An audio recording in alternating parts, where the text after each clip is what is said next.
Have you ever felt like you did everything right, but life still fell apart? There's a powerful story in the Bible about a woman who faced the darkest moment imaginable, yet showed us what true, unshakable faith looks like. This is the story of the Shunammite woman, and it might just change how you see your own impossible situations. It all began with simple, selfless kindness. Whenever the prophet Elisha passed through her town, this woman would invite him in for a meal. She didn't just do it once, she made it a habit. Over time, her generosity grew. She told her husband, "I know that this man who often comes our way is a holy man of God. Let's make a small room on the roof and put in it a bed and a table, a chair and a lamp for him. Then he can stay there whenever he comes to us." Think about that. She built an extension to her home, furnished it, and dedicated it to a servant of God, all without expecting anything in return. Her giving was pure. It wasn't a transaction, it was an overflow of a generous heart.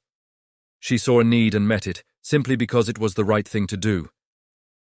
Elisha, moved by her kindness, wanted to repay her. He asked her, "What can be done for you?" He offered to speak to the king or the commander of the army on her behalf, but she replied, "I have a home among my own people." She wasn't looking for status or favors. She was content. But God saw deeper.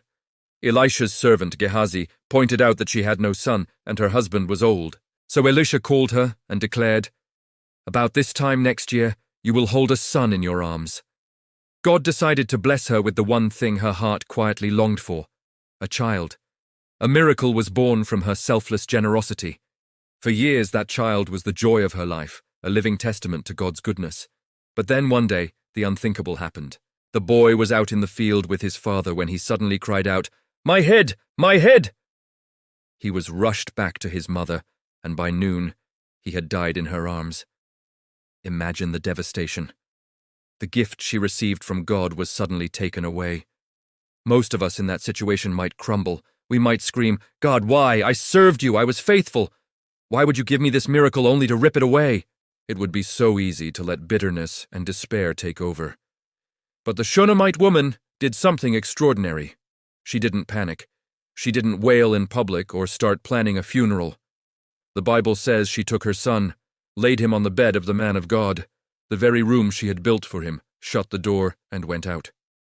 She placed her dead hope in the place of God's presence. She was acting on faith, not fear. She didn't say, "It's over." Instead, her actions said, "This is not the end of the story." She called for a servant and a donkey, determined to go to the man of God. Her husband, confused, asked, "Why go to him today? It's not a special festival." Her response was just 3 powerful words: "It will be well." She was speaking her faith into existence, even when every circumstance screamed the opposite. She wasn't in denial. She was in defiance of her reality. She was like a child with a broken toy running to their father, not to complain, but with the absolute certainty that he can fix it. She was taking her brokenness directly to the source of all healing. This is a profound lesson for us. True faith isn't pretending everything is fine. It's about knowing where to take your broken pieces. It's about bringing the impossible to the God for whom all things are possible. She didn't bury her hope in the ground. She brought her grief straight to God's representative. When she finally reached Elisha, all her contained emotion poured out. She fell at his feet and grabbed hold of them. She wasn't just being dramatic, she was demonstrating a tenacious faith. She refused to let go. Her words to him were, "Did I ask you for a son, my lord? Didn't I tell you, don't raise my hopes?" Her pain was raw, but her faith was resolute. She was essentially saying, "You were part of this miracle, and I'm not leaving until God gives me an answer through you." This is the kind of faith that moves heaven. It's not a passive, sit and wait kind of faith. It's an active, persistent faith that holds on tight to God.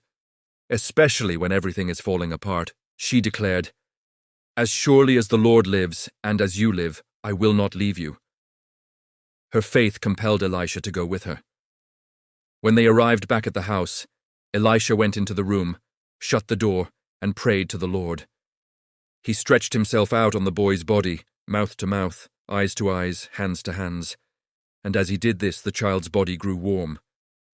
He did it a second time, and the boy sneezed 7 times and opened his eyes. The miracle happened. The one who was gone came back. What was finished became a new beginning. Life was resurrected from death, and it wasn't because of the woman's works or her perfect behavior.